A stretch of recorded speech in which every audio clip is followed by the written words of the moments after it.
Doctor Fernando Pérez Galas, cirujano bariatra, las personas con obesidad son las principales víctimas del COVID-19. Me estaban platicando del número que representa hoy en día Ciudad de México para Funerarias García López, por ejemplo, en número de fallecidos entre sexo femenino, masculino, edades desde 31 años a 90 y tantos, la mayor parte, obesidad. Sí, terrible. Terrible. Fer, encantado de estar contigo. Pues mira, justo con lo que venías tú comentando desde el inicio del programa sobre los números que tenemos en esta pandemia y en el problema en general que se está viviendo en los casos de mortalidad, pues justamente nuestro país se está comportando de diferente manera que en otros países en cuestión de la mortalidad y en cuestión del grupo de personas que están afectadas por la enfermedad, que fallecen.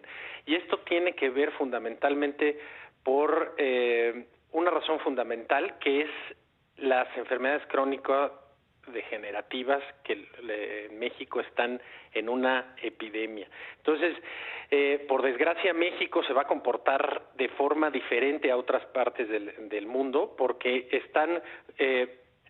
se están presentando la pandemia, que es el COVID-19, sobre una epidemia que tenemos de obesidad en nuestro país y obesidad en las personas más jóvenes. Por lo tanto, vamos a tener mortalidad, o ya estamos viendo mortalidad en grupos de personas jóvenes, cosas que no se ha visto en otros países.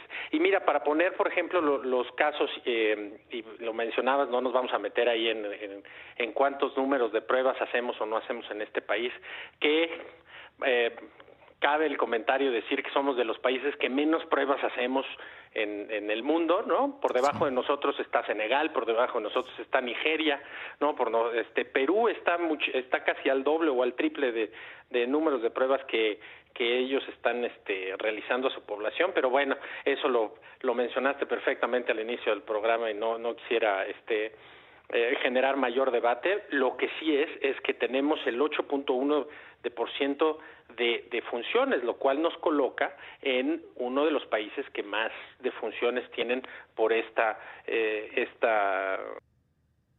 Ahora, por ejemplo, en Estados Unidos hay números más, números menos, 800,000 casos confirmados. De estos hay 43,000 muertes y tienen una mortalidad de 5.4. Nosotros en México tenemos, en lo que hemos medido de la pandemia, que vamos empezando, recordemos que vamos, digamos, semanas detrás de otros países, tenemos 8,772 casos confirmados.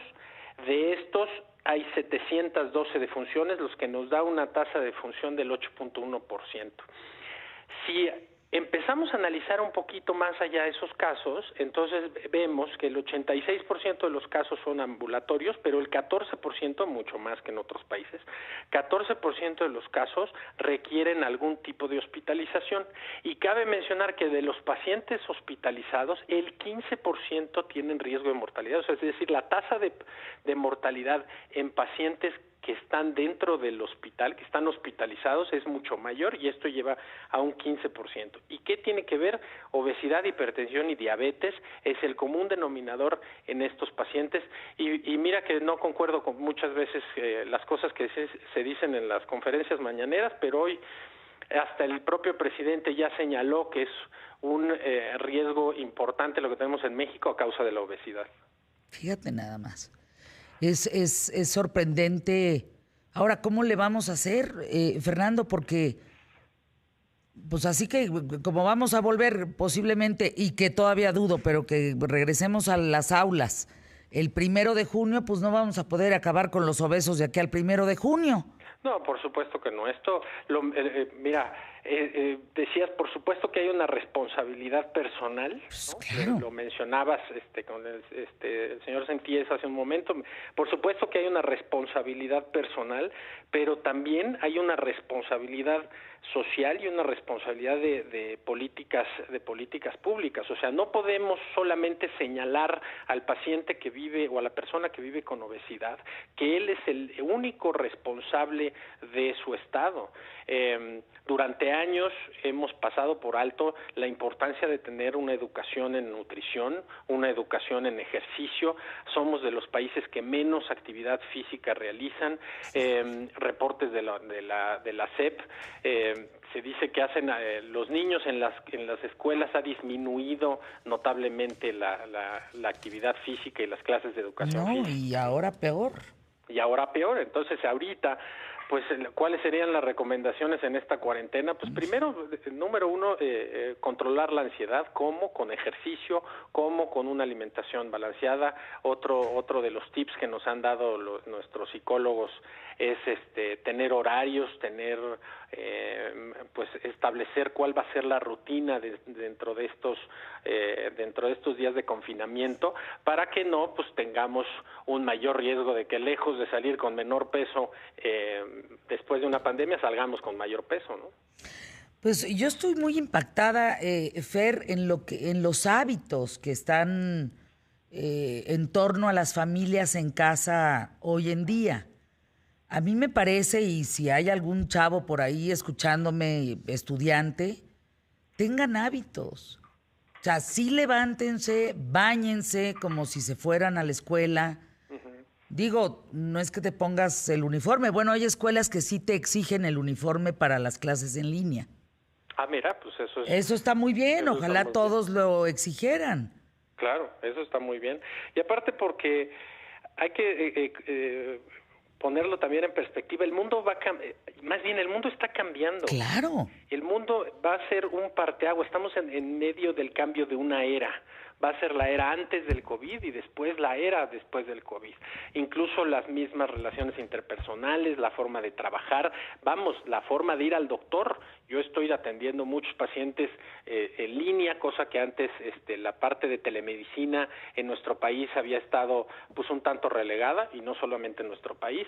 En Estados Unidos lo que no se legisló en los últimos 12 años se legisló en los últimos 2 meses a raíz de justamente de esta pandemia, en el tema de telemedicina.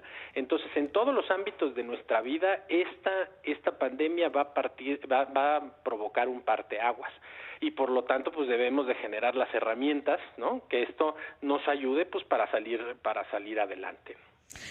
Nosotros en el Foro Internacional de la Mujer Capítulo México, por ejemplo, pues todos los meses teníamos desayunos, en fin, con conferencias, con gente muy interesante. Hoy estamos juntas y reunidas desde casa, todos los lunes a las 6 de la tarde, con conferencias invaluables, Fer. Y en línea. Y en línea, todas estamos en las Zoom conferencias. Ya platicamos con Roberta Layuz, ya escuchamos a Lourdes Melgar con la geopolítica del petróleo. ¡Padrísimo! Y todas en punto de las 6 de la tarde, y estamos acudiendo más a estos eventos que a los eventos mensuales que teníamos en desayunos. Sí, justamente claro. Eso nosotros también lo vimos en un webinar. Normalmente hacemos nosotros en la clínica unas conferencias bimestrales en relación de cuidar la alimentación, del tratamiento para la obesidad, tanto farmacológico como médico, y justo hicimos la semana pasada un webinar sobre el manejo de ansiedad en cuarentena, y tuvimos casi el 3 veces más de asistencia de la que normalmente tendríamos presenciales, ¿no? Entonces, pues sí, por supuesto que esto debe de cambiar. Ahora, uno de los factores que ha aumentado la obesidad de nuestro país es precisamente el sedentarismo. Entonces, tenemos que cuidar que estos cambios, con lo que acabas de decir de tener rutinas y hacer ejercicio y tener una buena alimentación, pues que no se ven afectadas ahora como la comunidad de todo tenerlo pues sentado en una computadora, ¿no? Gracias, doctor Fernando Pérez Galas, por estar con nosotros aquí en ¿Qué tal, Fernanda? Búsquenlo en redes.